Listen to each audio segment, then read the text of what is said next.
Assalamualaikum.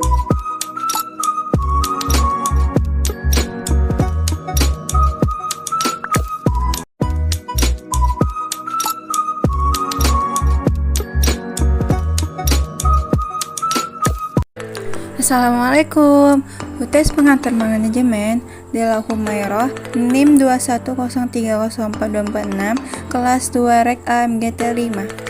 Di sini saya akan menjelaskan secara singkat apa itu pengantar manajemen. Langsung saja di pertanyaan pertama, yaitu apa itu manajemen? Manajemen adalah sebuah proses yang dilakukan untuk mewujudkan tujuan organisasi melalui rangkaian kegiatan berupa perencanaan, pengorganisasian, pengarahan, dan pengendalian orang-orang, serta sumber daya organisasi lainnya.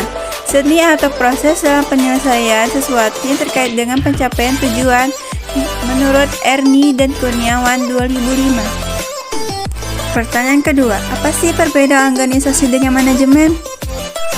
Hal yang berbeda antara organisasi dan manajemen adalah organisasi sebagai alat atau wadah sekelompok orang dalam mencapai tujuan tertentu, sedangkan manajemen lebih mengarah kepada pengaturan atau pengolahan untuk mencapai tujuan tersebut.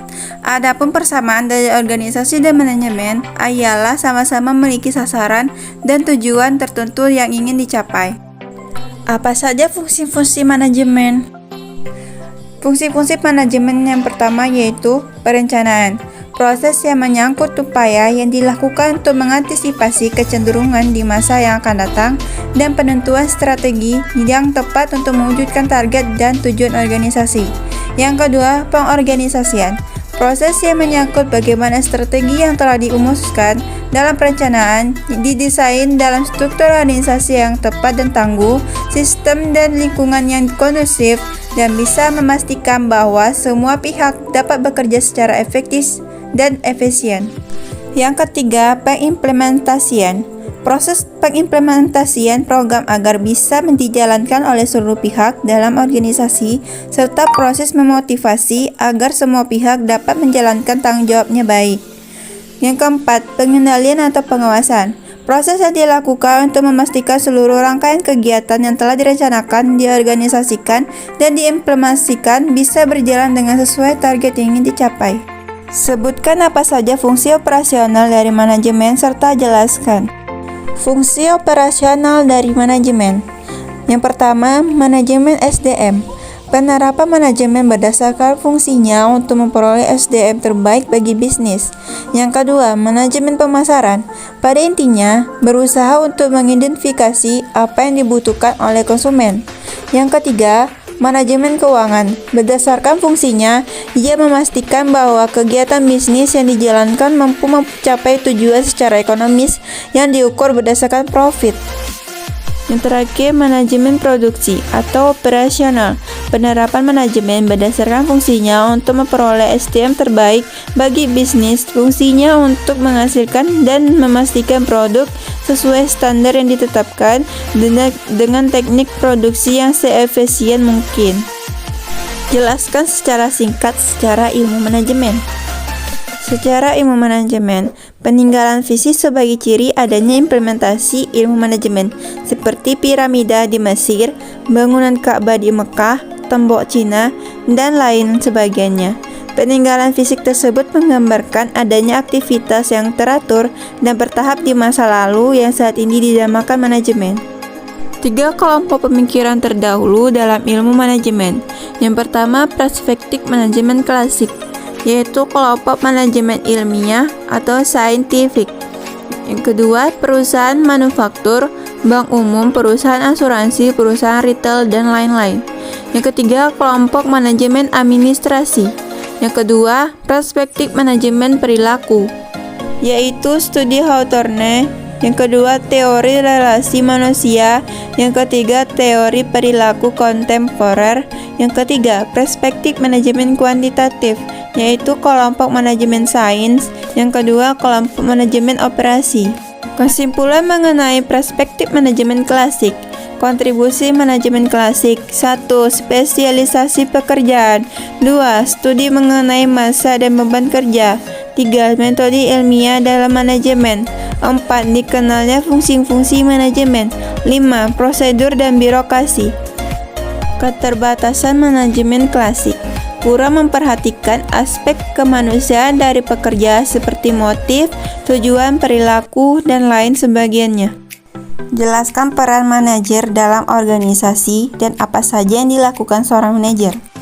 Manajer adalah subjek dari kegiatan manajemen yang merupakan orang yang melakukan kegiatan manajemen dan sekaligus bertanggung jawab atas kegiatan dalam organisasinya dibantu dengan anggota.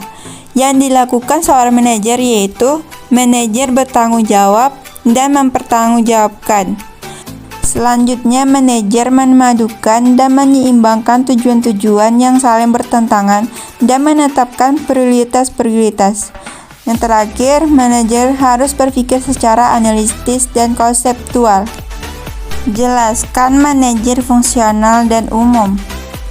Manajer umum yaitu manajer yang memiliki tanggung jawab kepada seluruh bagian atau fungsional pada suatu perusahaan atau organisasi.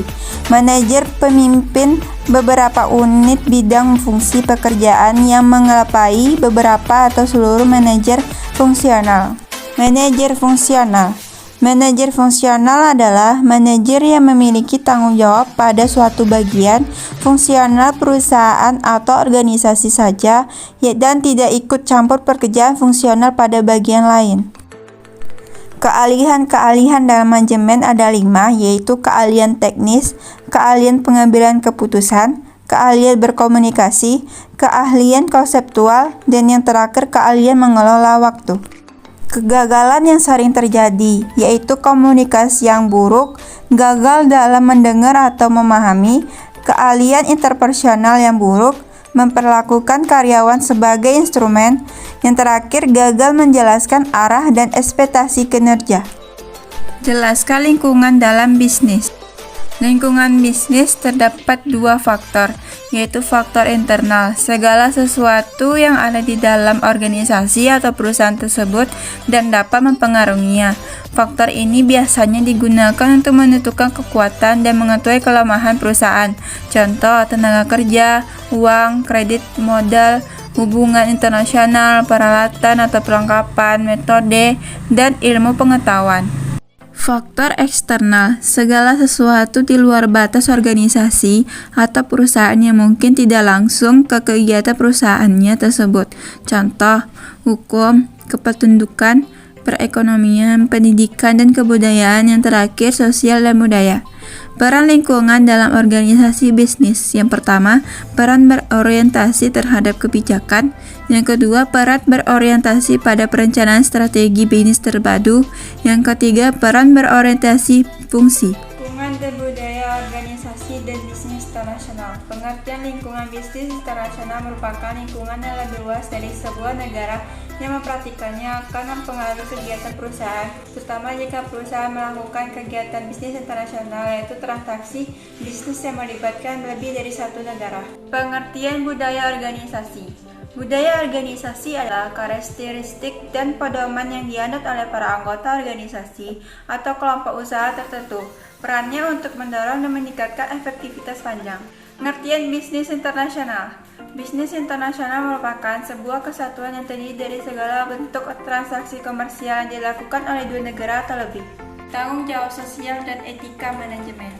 Pengertian tanggung jawab sosial adalah suatu bentuk kewajiban organisasi yang tidak hanya menyediakan berbagai kebutuhan barang dan jasa yang baik bagi masyarakat, akan tetapi juga turut serta memberikan kontribusi yang positif bagi kesejahteraan komunitasnya. Pengertian etika manajemen.